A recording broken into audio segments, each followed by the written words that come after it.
बड़ी खबर इस वक्त की। एनडी तिवारी के बेटे रोहित शेखर की हत्या के मामले में आरोपी उनकी ही पत्नी को अब क्राइम ब्रांच ने गिरफ्तार कर लिया है।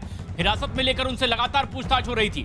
15 से 16 अप्रैल की दरमियानी रात को हत्या का आरोप अब पत्नी पर पूछताछ पहले ही हो रही थी। परिवार के ही कई सदस्यों पर शक था और क्राइम ब्रांच इस पूरे मामले में पूछताछ करने के बाद अब उनकी पत्नी को गिरफ्तार कर चुकी है।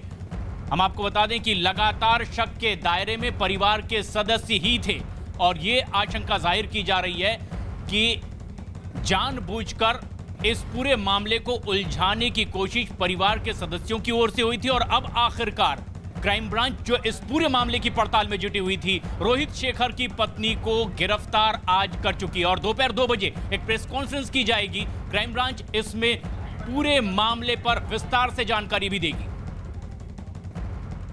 दीपक बिष्ट हमारे सहयोगी नजदीक से नजर बनाए हुए हैं। इस पूरे मामले में 16 अप्रैल की रात को हत्या हुई थी, लेकिन शक इसीलिए भी परिवार वालों पर क्योंकि 16 घंटे से ज्यादा का वक्त बीत चुका था। उसी मकान में किसी दूसरे कमरे में मौजूद रोहित शेखर की आखिर किसी ने कोई खैर खबर क्यों नहीं ली और इसीलिए ही परिवार के सदस्यों से लगातार पूछताछ की जा रही थी। दीपक बिष्ट हमारे सहयोगी हमसे सीधे जुड़ चुके हैं। दीपक, अब आखिर किस तरह की आशंका के तहत गिरफ्तार कर लिया गया है रोहित की पत्नी को? अरे कट गया। अपने सहयोगी से हम एक बार फिर जोड़ने की कोशिश करेंगे। ये बड़ी खबर है इस वक्त की। तकरीबन 8 दिन बाद अब रोहित शेखर की पत्नी को ही हत्या के आरोप में गिरफ्तार कर लिया गया है। एनडी तिवारी जो उत्तराखंड और उत्तर प्रदेश के मुख्यमंत्री रहे, कांग्रेस के कद्दावर नेता रहे, उनके बेटे रोहित शेखर की हत्या के आरोप में उनकी ही पत्नी अपूर्वा को अब दिल्ली क्राइम ब्रांच ने गिरफ्तार कर लिया है। और अब माना जा रहा है कि दोपहर 2 बजे जो प्रेस कॉन्फ्रेंस होगी उसमें पुलिस विस्तार से इस पूरी घटना को बताएगी कि आखिर किस तरह से शक के आधार पर लगातार पूछताछ की जाती रही और अब उनकी पत्नी को ही हत्या के आरोप में गिरफ्तार कर लिया गया है। 15 से 16 अप्रैल की दरमियानी रात को यह पूरा वाकया हुआ, लेकिन शक परिवार वालों पर ही इसलिए गहराता जा रहा था क्योंकि उसी घर में परिवार के दूसरे सदस्य रहे और 16 घंटे तक उनकी आखिर कोई खैर खबर क्यों नहीं ली गई। दीपक, क्या और ताजा अपडेट्स?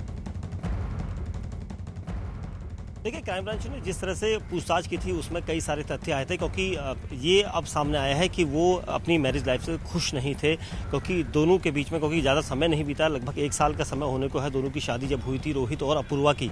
उसके साथ ही यहाँ पर जिस तरह से पूछताछ चल रही थी क्योंकि 19 अप्रैल से क्राइम ब्रांच ने लगातार पूछताछ की थी और पूछताछ के बाद ये सब चीज़ें सामने आई थी क्योंकि 16 घंटे तक वो अपने बिस्तर में पड़े रहे थे। 16 घंटे तक खैर खबर क्यों नहीं ली गई क्योंकि घर के अंदर उनकी पत्नी अपूर्वा थी। अपूर्वा के साथ ही जो घर के नौकर थे उन सभी से पूछताछ की गई थी क्योंकि पुलिस की जो थ्योरी थी वो काफी सिर्फ उनकी पत्नी अपूर्वा की तरफ जा रही थी क्योंकि अपूर्वा घर के अंदर थी। उनको सब पता था क्योंकि जब उनकी पत्नी जो उनकी माँ थी उज्ज्वला शर्मा, उन्होंने लगातार उनसे पूछताछ की थी कि रोहित क्या कर रहा है, रोहित क्या इस वक्त क्या कर रहा है, तो वो हर बार यही कहती थी कि रोहित बिस्तर पर सोया हुआ है। तो ये चीजें थी, पुलिस इसी थ्योरी पर काम कर रही थी। सीसीटीवी फुटेज का सहारा लिया गया था क्योंकि अपूर्वा लगभग रिपोर्ट में ये साफ आया था कि 1:30 बजे के आसपास मौत हुई थी, 11:30 बजे के आसपास खाना खाया था।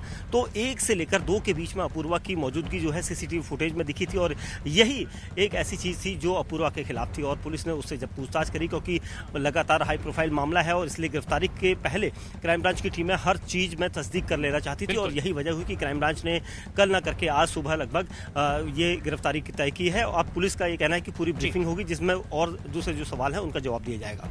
तो पुलिस प्रेस कॉन्फ्रेंस भी करने वाली दोपहर 2 बजे और विस्तार से इस पूरी घटना के बारे में जानकारी भी दी जाएगी। दीपक, शुक्रिया फिलहाल।